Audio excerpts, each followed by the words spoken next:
this question can only be asked in Africa, not in any other region of this world.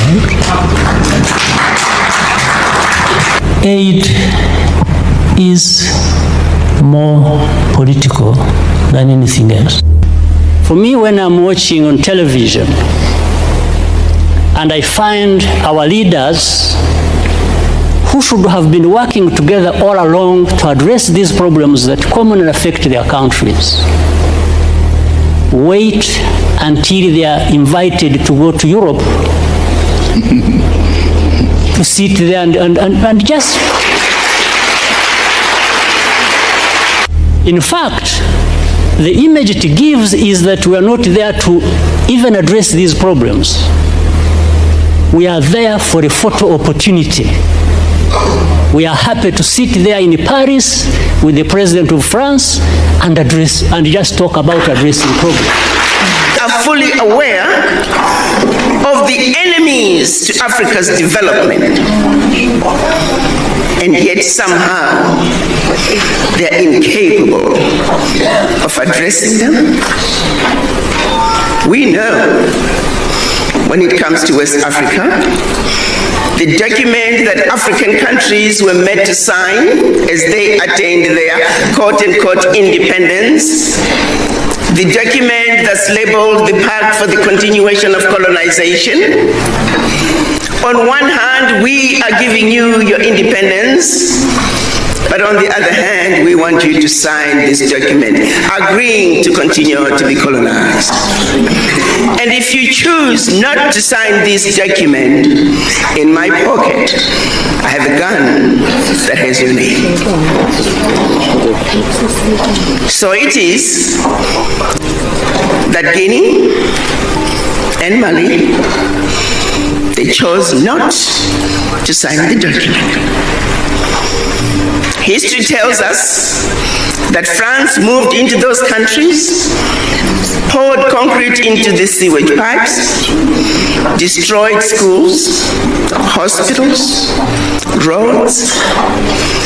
Anything that could be destroyed, they destroyed. Anything that they could pick up and take back with them to France, they took. According to President Mugabe, they even took the last pencil. In a historic turning point few saw coming, President Ibrahim Traoré's revolution is no longer confined to Burkina Faso's borders. What began as a defiant stand for independence and self-reliance has ignited a wave of Pan-African solidarity spreading across West and Central Africa. Today, Rwanda's Paul Kagame, the visionary leader behind one of Africa's most dynamic economies, has stepped forward. Alongside him stands Dr. Arikana Chihombori-Quao, a respected Pan-African diplomat and advocate. Their message is clear. Africa is ready to reclaim its destiny. This moment is bigger than politics. It's a cultural and economic awakening. For decades, nations like Ghana, Mali, and Niger have struggled under the weight of foreign influence, structural adjustment loans, and exploitative trade deals. But today they are choosing a different path. By aligning themselves with Traoré's bold agenda, centered on nationalizing resources, building local infrastructure, and uniting African economies, these countries are signaling a seismic shift in African leadership. This is not about isolation. This is about sovereignty, ownership, and a renewed sense of African pride. Observers are already calling it the new Pan-African bloc. Imagine it. Ghana, long celebrated for its stability and democratic tradition, now taking steps to review foreign mining contracts. Mali and Niger, two nations often underestimated by the West, rejecting imposed models and looking to regional cooperation instead. And Rwanda, a country that has rebuilt itself through determination and homegrown solutions, pledging support for African-led development. Together, these nations are creating a powerful statement. Africa can chart its own course without permission or dependency. But what are the risks and what could be gained? Analysts warn that challenging entrenched foreign interests could bring economic retaliation or diplomatic pressure. Yet, the potential rewards are historic. Control over mineral wealth, gold, uranium, oil could fund roads, schools, and hospitals without IMF loans. Regional trade pacts could finally unlock trillions in intra-African commerce, turning the continent into a self-sustaining engine of growth. For millions of young Africans, this revolution offers something rare. Hope that prosperity doesn't have to come with strings attached. Across social media, the reaction has been explosive. Hashtags like #AfricaRising, #Traoré Revolution, and #Pan-African Unity are trending. Videos of crowds in Ouagadougou, Accra, Bamako, and Kigali waving their flags in solidarity have gone viral, inspiring debates from Johannesburg to London. Critics accuse these leaders of reckless populism. Supporters call it the birth of true independence. Whatever side you're on, one thing is undeniable: this is the most significant Pan-African movement in a generation. As this alliance takes shape, questions loom. Will other countries join this new coalition? Could we see the emergence of an African central bank, or even a shared currency to rival the CFA franc? And how will powerful interests, especially in Europe and the United States, respond as African nations assert control over their futures? For now, these leaders remain unwavering. Traoré's vision is no longer an isolated experiment. It's a spark that is catching fire across the continent. If you believe Africa deserves to tell its own story, without filters, without fear, subscribe now and turn on notifications. Because this is only the beginning. The revolution is spreading, and the world is finally paying attention. Welcome to African Revolution. This is your go-to space for everything Africa, from trending news and politics to vibrant cultures and untold histories. We bring you real stories, real voices, and real impact straight from the heart of the continent. Whether you're African or just passionate about Africa, you're in the right place. Don't forget to hit that subscribe button, turn on your notifications, and stay glued, because here we don't just watch history, we make it. Join the revolution, the African Revolution. Before we dive in, here's a quick disclaimer. African Revolution is an independent platform. The opinions expressed in our videos are for informational, educational, and entertainment purposes only. We are not affiliated with any government or political organization. While we strive for accuracy, please always verify sensitive or breaking news from official sources. Viewer discretion is advised where necessary. By watching and engaging, you agree to our terms of use. Stay informed, stay curious, and always question the narrative. To the corridors of power in Kigali, a revolutionary wave is sweeping across Africa. A wave ignited by one man, a 34-year-old military officer named Ibrahim Traoré. This isn't just a story about Burkina Faso or West Africa. It's a tale that resonates across the continent. It's a testament to the yearning for change, for self-determination, and most importantly, for freedom. Ibrahim Traoré has emerged as a beacon of this change, challenging the status quo and inspiring a new narrative for Africa. His journey is one of courage, conviction, and an unwavering commitment to his people. Join us as we delve into the story of the young revolutionary reshaping West Africa's started. In October of 2022, Paul Kagame spoke at the 26th African Union Summit held in Addis Ababa, Ethiopia. His words, though brief, carried the weight of 1,000 battle cries. We must put our countries and our continent back in the hands of Africans, he stated unequivocally. Africa is ours. Its wealth belongs to Africans. It is time to work for our liberation. These weren't mere words. They were a clarion call to action, a rallying cry for a new Africa, an Africa free from external control, free to chart its own course and determine its own future. It's no secret that Africa, despite being rich in resources and brimming with potential, has long been a continent exploited and manipulated by external powers. Kagame's statement was a direct challenge to this exploitative status quo. He wasn't just speaking for Rwanda, he was echoing the sentiments of millions across the continent who yearn for true independence, not just political, but economic and social as well. In a continent where the youth bulge represents both a challenge and an opportunity, Kagame's message resonated deeply. He was advocating for an Africa where the youth are not just consumers of the future, but the shapers of it, where their energy, their ideas, and their talents are harnessed for the continent's growth and development. This clarion call was not made in a vacuum. It had echoes of the French Revolution, the American Revolution, and the Russian Revolution.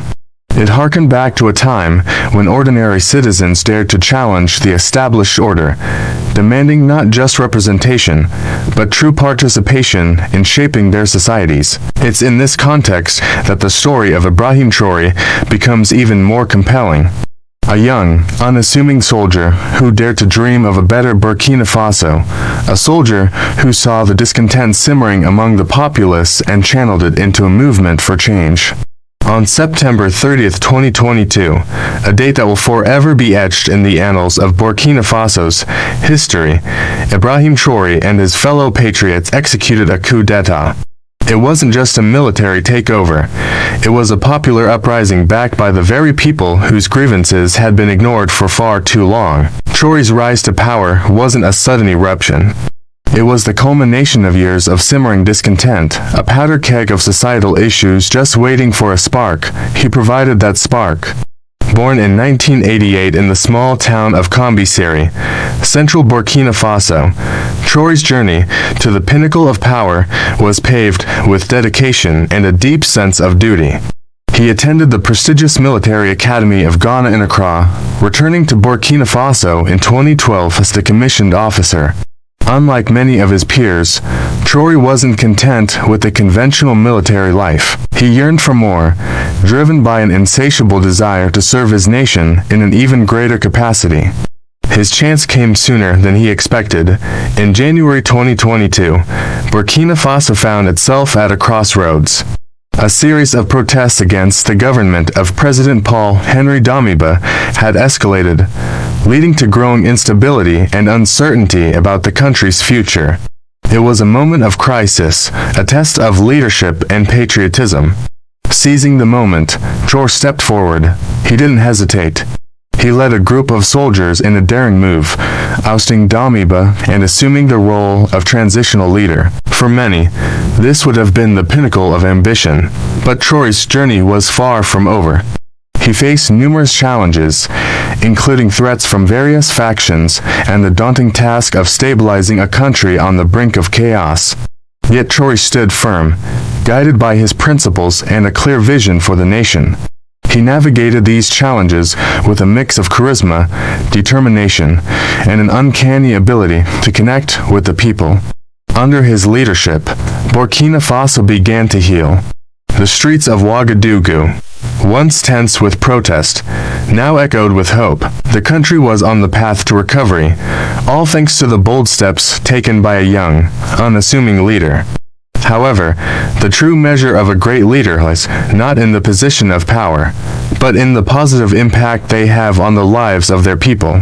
And in this regard, Traoré has more than delivered. Since assuming power, he has embarked on a series of reforms aimed at addressing the root causes of the instability that plagued the nation. He has tackled issues such as corruption, human rights abuses, and the lack of economic opportunities, which have long been the bane of Burkina Faso's existence. One of Traoré's most significant contributions has been in the area of security. Upon assuming office, he inherited a country grappling with two major security challenges: the activities of jihadist groups in the north and the threat posed by criminal gangs in the south. These issues not only threatened the country's stability, but also the safety and well-being of its citizens. However, instead of being daunted by these challenges, Traoré took decisive action. He reorganized the country's security forces, focusing on intelligence gathering and community policing. This shift in strategy proved highly effective in countering the jihadist threat, leading to a significant decrease in attacks and a restoration of peace in many parts of the country. Furthermore, Traoré didn't stop at addressing immediate security concerns. He also took proactive steps to tackle the underlying issues that had allowed extremist groups to gain a foothold in the first place. This included investing in education, healthcare, and infrastructure in marginalized communities, which had long been neglected and had become breeding grounds for extremism. These efforts have not only restored security, but also ignited hope for a brighter future in Burkina Faso. The people, who once lived in fear, now feel safer and more optimistic about their country's trajectory. Yet Traoré's impact extends far beyond security. He has also made significant strides in promoting good governance and tackling corruption, which have been deeply ingrained in Burkinabe society and institutions. Upon assuming power, he immediately initiated reforms aimed at promoting transparency and accountability in government. He introduced measures to streamline bureaucratic processes, reduce waste, and ensure that public funds are used for their intended purposes.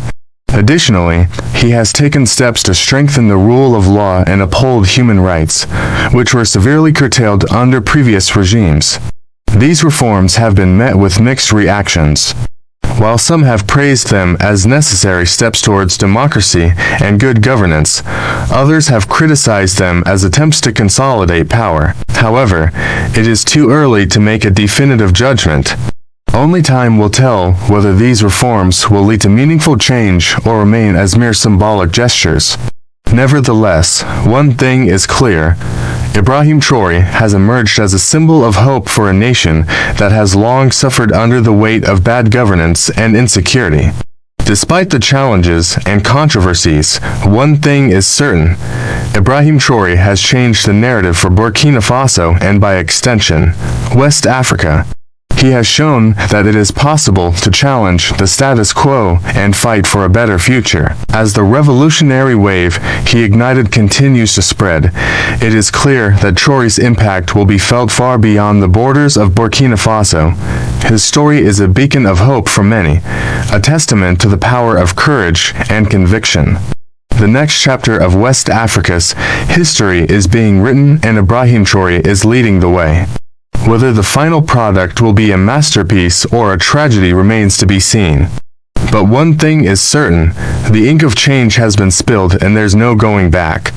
In conclusion, Ibrahim Traoré is not just a military officer or a politician. He is a symbol of the aspirations of millions of Africans who yearn for a better future. He embodies the spirit of revolution, the pursuit of justice, and the unquenchable thirst for freedom. As the story of this remarkable leader continues to unfold, one thing is evident. The revolutionary wave he has unleashed will undoubtedly shape the future of West Africa and inspire generations to come. Thank you for watching this video. If you liked it, please don't forget to leave a comment down below with your thoughts, suggestions, or any other relevant information. Also, if you're interested in other similar topics, check out our other videos and subscribe so you won't miss any updates.